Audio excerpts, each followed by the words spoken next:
ñu ngi leen di nuyu yéen ñëpp kenn ku nekk ci turam ak santam ñu ngi leen di nuyu yéen ñëpp kenn ku nekk ci turam ak santam di rafetlu jotaay bi di am mbégte ak contentement ci activité bi nga xamante ni si nii moom la ñuy amal ñaari fan yi muy le jeu foo jëm fan lañ jëm ci ndox mi. atelier bi ñuy def ñaari fan yi nag tax na ñu am ay jàngat yu bari ci wàllu ndox mi ci utilisation bi jàngat yi mu ngi jëm ko ci ni instant bii nii zone des Niayes ni nga xamante ne si noonu la ñuy utiliser ndox bi bu ñu ci waxtaanul rationaliser ko des na tuuti kenn dootu fi mën a bay parce que ndox mi ala loo xamante ni si nii day wàññeeku bu baax te ni nga xamante ni si noonu la nappe bi war a chargé woo gis na ni at yi nawet yi nangoowul noonu te mbay mi ni muy yokkee tax na ndox mi doyatul parce que ñëpp a ngi daw wuti mbay mi kenn ku nekk di jéem a yokk sa tool di jéem a gas forage nu mu gën a xóote pour mën a am ndox bu bari pour bay donc loolu tax na bu fekkente ni si ni waxtaanuñ ci xool nun koy yaxanale des na tuuti kenn duutul mën a bay ci kaw loolu exercice yi ñuy def ci fan yi tax na ñu am ay xalaat ci naka la ñuy def ba mën a waxtaan ñun ñi nga xamante ni si ñooy utiliser ndox bi pour mën koo yaxanal ba nga xamante ni si suñu activité bi nga xamante ni si moo di bay dinañ ko mën a pérenniser ci activité bi nga xamante ni si mooy suñu groupe man bi nga xamante ni si moom laa bokkoon am na ay certaines normes yoo xamante ni si moom lañ tëraloon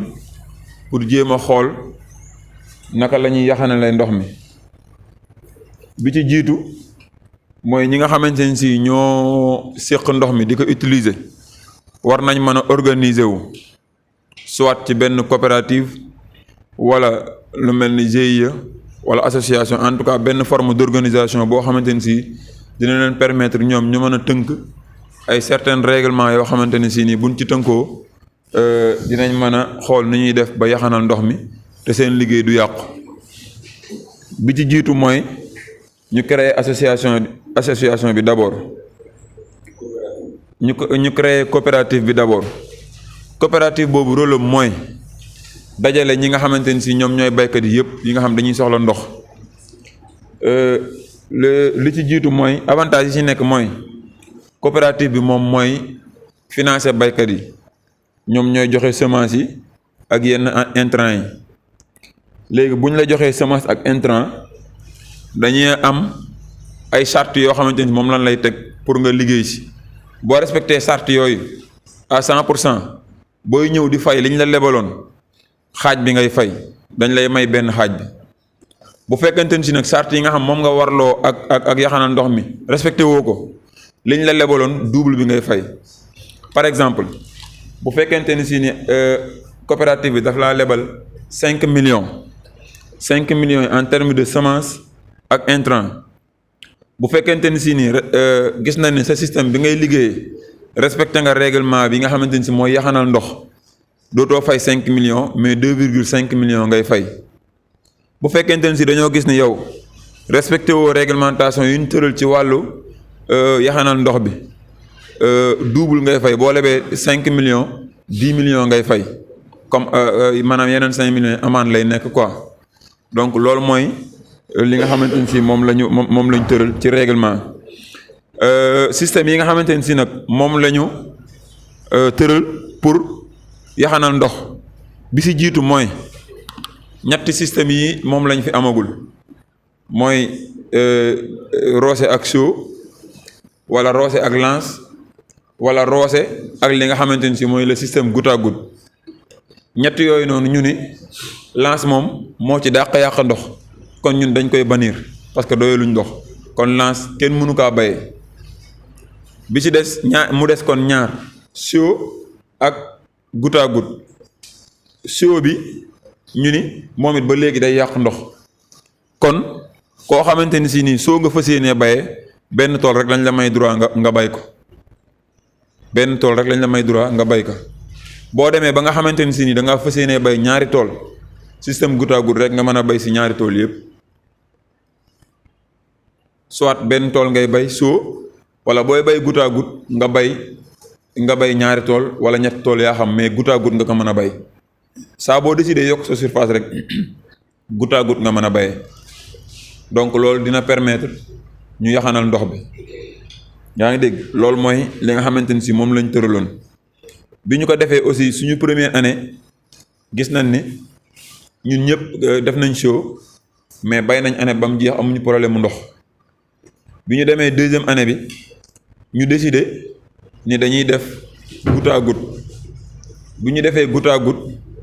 gis nañ ni ko aussi bay nañ deuxième année bi amuñu problème mais comme am nañu recette ñëpp dañoo décider yokk seeni tool parce que comme li olof di wax kat jaaykatu bitiku mbagg maanaam bitiku mbagg boo gis magasin moo nekk ci xol bi loolu moo dal ñun baykat yi bu fekkente ni si nii da ngaa bay ren tool bu ndaw nga am ci 5 millions déwén yaa ngi xalaat bay ñaari tool di fa xalaat 10 millions wala 20 millions donc loolu maanaam course boobu nga xam moom la ñuy def ci recette yi loolu mooy waral ñu yokk suñu tool yi loolu aussi day gën a épuiser nappe bi yaa ngi dégg kon gis nañ ni fi mu nekk nii mbay mi jëmuñu rek si yaxanal maanaam yaxanal ndox mi bi si jiitu mooy ñu wàññi kenn ku ne li nga xamante ni moom nga yor ci suuf nga bañ a bay lépp mais kenn ku ne li ñu yor ci suuf bu fekkente ni dañoo fas yéenee bay lépp moom ndox moom mënuñu kaa doyoon waaw léegi nag système boobu noonu am na ay failles parce que failles yi si am mooy nit ñi kenn ku si nekk comme ni ma ko waxee sànq rek jaaykatu bitiku mbagg boo gis borom bitiku mbagg boo gis magasin moo ne ci xol bi kenn ku ne baykat boo gis mu ngi xalaat nu muy def ba yokk production am yokk production bi nag égal maanaam yokk consommation ndox bi yokk production bi égal yokk consommation ndox bi parce que ñun gis nañ ni bi ñu première année bi ñu bayee ak sio troisième année bi ñu bayee ak goutte à goutte kenn ku ne yokk tool dañoo doubler li nga xamante ni si mooy consommation bi donc kon loolu day wane que ni tool yi lu muy gën a bari utilisation ndox bi di gën a bari lu tool yi di gën a bari utilisation bi di gën a bari beneen bi ci des mooy spéculation yi nga xamante ni si nii moom la ñuy bay daf see am ay spéculation yoo xamante ni si nii day utiliser ndox lu bari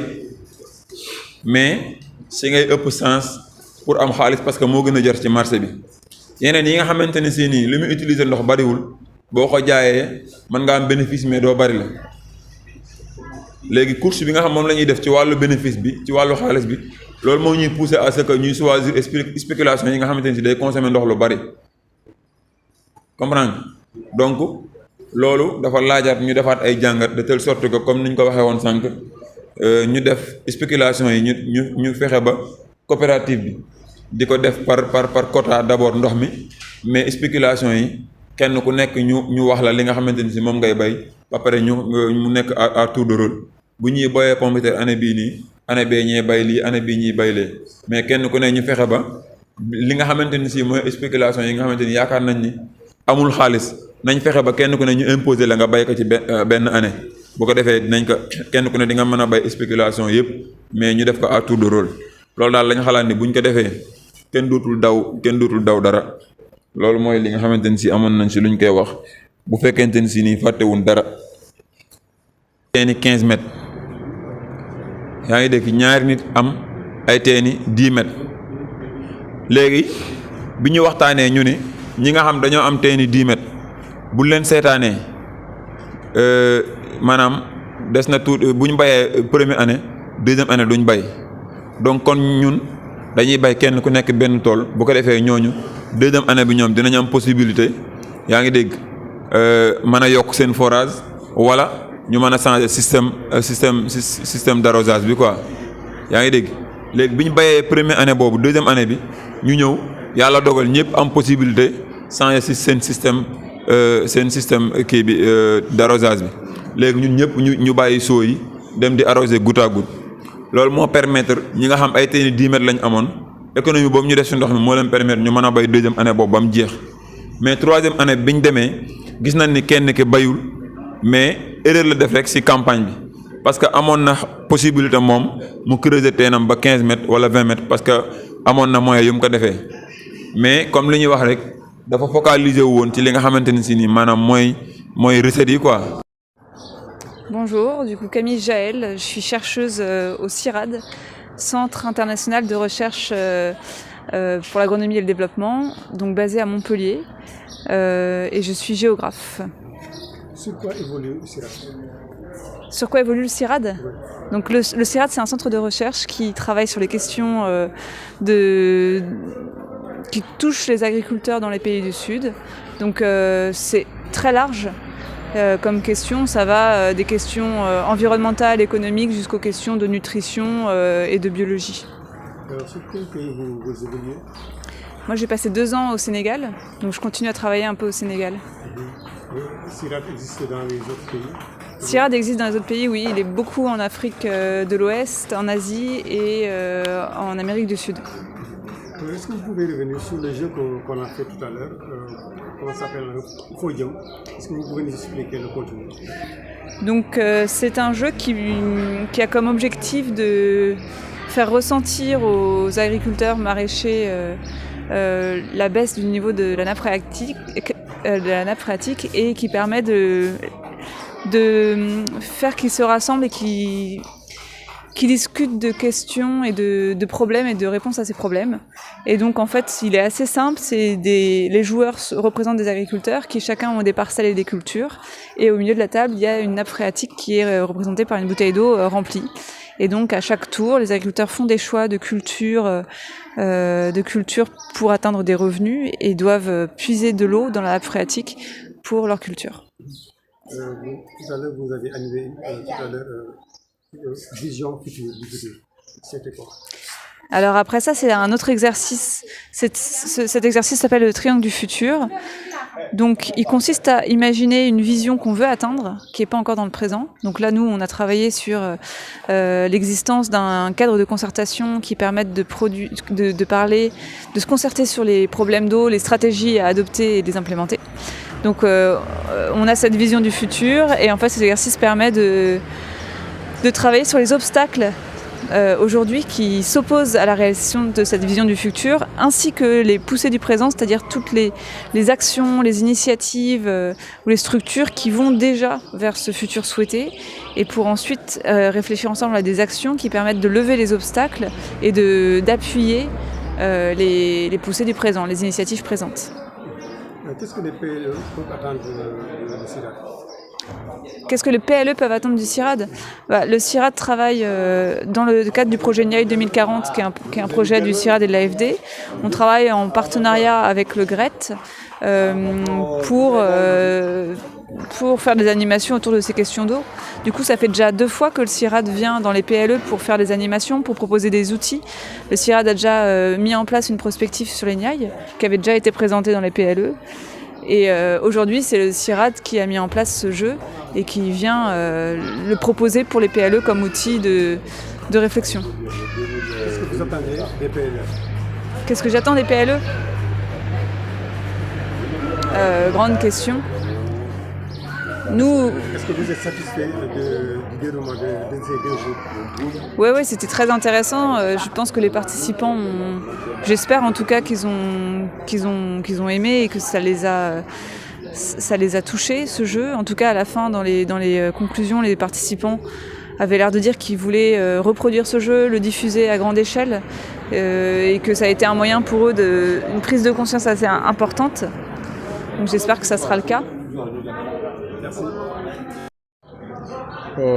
Voilà, man maa ngi tudd Ngor Maurice Sarr donc nekk agent GRET donc di liggéey ci benn projet bu ñu naan projet GIR dans la zone des Niayes donc ñun ñoo ngi intervenir ci zone bi depuis 2019 ba léegi ñoo ngi intervenir ci zone bi voilà tey dañ fi ñëwoon ak suñu ñenn partenaires ñu naan Sirat ñu nekk ba Dakar donc doon ñëw di liggéey ak agriculteurs yu nekk ci zone bi ci benn jeu bu ñu naan jeu au faux jëm donc jeu bi nag waa Sirat ñoo ko def donc Sirat ñoo concevoir jeu bi donc ñu ñëw di ko tester ak agriculteurs yi donc pour mën a xool ndax jeu bi jàll na wala jàllul mais aussi profiter ci jeu bi donc pour sensibiliser agriculteurs yi ci manqué ndox bi zone des Niayes manqué parce que umpale wu leen ne dans la zone des Niayes zone bu am importance la ci Sénégal nee nañ sax plus de 70% des produits horticoles maanaam légumes yi ci zone des Niayes lañ koy jëlee te gis nañ ne zone des Niayes am na loo xamante ne ñoo ngi koy commencer ressentir au niveau de la zone muy manqué ndox bu zone bi commencé manqué donc too xoolee scientifique sax ñoo ngi naan à l'espace de 10 ans donc presque nappe bi wàcc na ci lu tolloog 2 mètres te too laajtee sax agriculteurs yi ñoom loolu lañ lay wax dañ la naan ñoom bu njëkk ba dañ doon gas nii rek am ndox mais léegi il faut que ñu def ay forage donc pour mën a am ndox donc loolu rek wone na ne vraiment fu mu toll nii ndox bi moo ngi manqué au niveau de la zone donc loolu nag moo ñu poussé tey ñu ne loolu de problème la il faut que ñu ñëw maintenant waxtaan ak population bi pour ñu mën a génne ay solutions yoo xamante ne tey duñ ko defee dinañ gën a mën a yaxanal ndox bi au niveau de la zone donc nag loolu moo nekkoon objectif jeu bi naan jeu faux jëm donc jeu bi nan la tëddoo donc dañuy jël 4 agriculteurs ñu teg leen ci table donc jox leen tool jox leen xaalis léegi suñ leen joxee loolu léegi ñu xool ñoom tey nan la ñuy def ba arroser tool bi te duñu mën a yàq nappe bi donc dañuy xool ay solution ñoom dañuy concerté wu xool ba xam ban solution moo gën a baax boo xamante ni te duñ ko utiliser ndox bi duñ ko yàq au niveau de la zone donc loolu mooy jeu bi noonu la dañuy am spéculation am tool am xaalis donc di def ay investissement di gas ay forage di prélever ci ndox bi donc en fonction des prélèvements en fonction aussi de la baisse de la nappe donc ñoom loolu da leen di pousser ñu génnee stratégie yoo xamante te duñ ko defee dinañ gën a mën a yaxanal ndox loolu nag gis nañ ne vraiment am na importance parce que tey jii agriculteurs yi joué nañ ko buñ ko joué gis nañ ne vraiment génne nañ ay solutions yoo xamante ne ay solutions yu am solo la parce que pour ma fàttaliku leen tuuti ñun ñoo ngi fi depuis démb donc ñaari jours la jeu bi nekk commencement jeu bi ñoom ils n'avaient pas trop compris l'enjeu donc dañ doon ñëw rek di jël donc ils avaient beaucoup plus un souci de recette de rendement donc dañuy ñëw rek di arroser nu leen neex. L'essentiel est que ñoom ñu am xaalis bu bari mais à la fin du jeu hier mooy dëmb ñoom dañoo gis ne pratique boobu ñu doon def du pratique bu baax parce que nappe bi dafa doon wàcc carrément dañ doon def ba nga xamante ne nit ki sax ki def teenu 10 mètres dañuy dem ba nappe bi wàcc dootul mën a béy donc tey bu ñu ñëwaatee ñoom dañoo jàng ci lu ñu expérience su dëmb quoi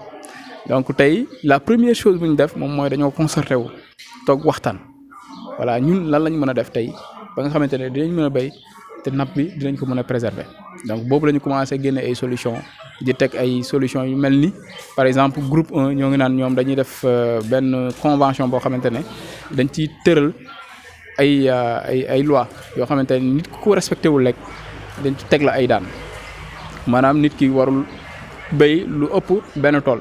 nit ki warul utiliser par exemple lance nga xam ne système d'irrigation boo xam ne ñu ñëw rek sotti amul benn estimation amul benn économie ndox bi loolu am na groupe boo xam ne loolu lañ ko war a bàyyi au niveau de la zone suñ ko defee nappe bi dina mën a gën a jóg ba nit yi mën a gën a cultiver te duñu am benn problème. beneen équipe bi moom lu mu gën a proposer moom mooy concertation ñoom dañoo concerté wu ne nappe bi kat suñu béykat dañ ko war a xoolaat léegi suñuy béy dañ ko war a béy boo xamante ne tey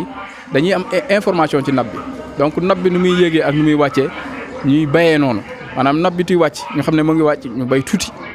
nappe bi tuy yéeg ñu gën a bay donc tuñ ko defee ñu dinañ gën a préserver nappe bi ba nga xamante ne suñu doom yi di ñëw génération future dinañ mën a bénéficier wu ci napp boobu voilà loolu lañ jot a réfléchir tey maintenant ngoon dinañ xool nan la ñuy jëmee ci solution yooyu nan la ñuy jëmee ci nan lañ koy jëmalee est-ce que ay cadre de concertation la ñuy créer est-ce que ay GIE la ñuy créer tuñ leen créer ban contenu lañ leen jox nan la ñuy waxtaanee fan la ñuy waxtaanee ba di mën a jël ay solutions au niveau de la zone donc pour gën a yaxanal ndox mi. waaw agriculteurs yi moom wax dëgg yàlla comprendre nañ ko waaw parce que depuis démb moom amoon na problème de compréhension mais tey moom sincèrement ils ont très bien compris le jeu parce que joué nañu génne nañ ay stratégie génne nañ ay solutions yoo xamante ne vraiment ay solutions yu mucc ayib la voilà ñun tey moom kontaan nañ trop si ñoom quoi. voilà ñun suñu mbëbët mooy tey jii lu ñu leen jot a jàngal